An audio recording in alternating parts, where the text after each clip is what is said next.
How you doing, everybody? Super Speeders, probably most well-known car is this Corvette. This Corvette's undergone a recent transformation where it has now got a big single turbo right there. Boom, under the hood. But it did come from a bone stock, ordered from the factory, 2001 Corvette that I got back in 2001. Let's start off with the beginning. We'll go back to when the car was new, when I thought it was quick, when I raced everybody. Naturally aspirated, 330 horsepower was the first bolt-on stock, who cares? 330 horsepower was the first power level increase, then went from there to 420. Let's check those out, and then we will come back and see some more. You're on.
Sounded good, very fun car, but I decided I needed more power, so I went down to East Coast Supercharging and bolted on the supercharger.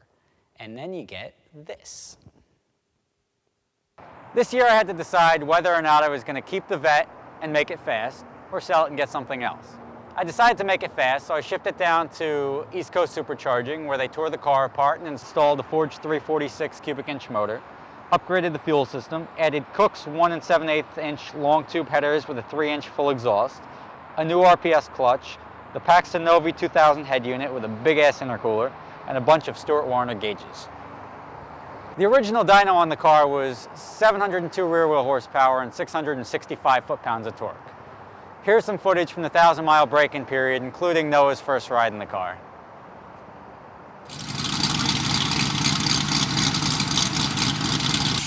Forgot they were on.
Finally, I reached 1,000 miles on the car, and I swapped the conventional oil out for synthetic.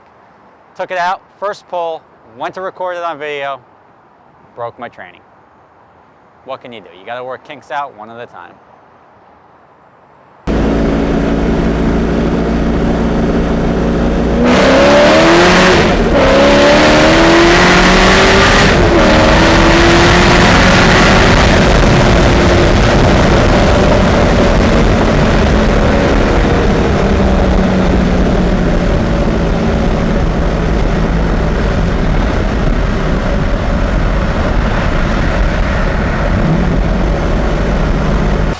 your broken tranny.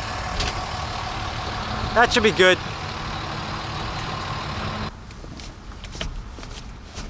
Lower this window. Tranny doesn't work. First break and pull. And I broke my tranny.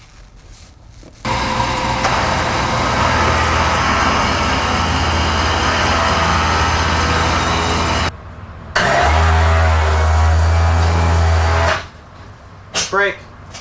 That's it? So that was the very first pull I had in the car. Everybody loves to come up to me even today and say, hey man, did you get the transmission fixed in your Corvette yet? And the answer is very simply, yes I did. That was in 2004. So I fixed the transmission like a week later. The one thing I said when I'm modifying the car is that you're gonna get very down if you don't have the money to fix it. If the car sits there parked for 2 or 3 years and doesn't get fixed, you'll get annoyed.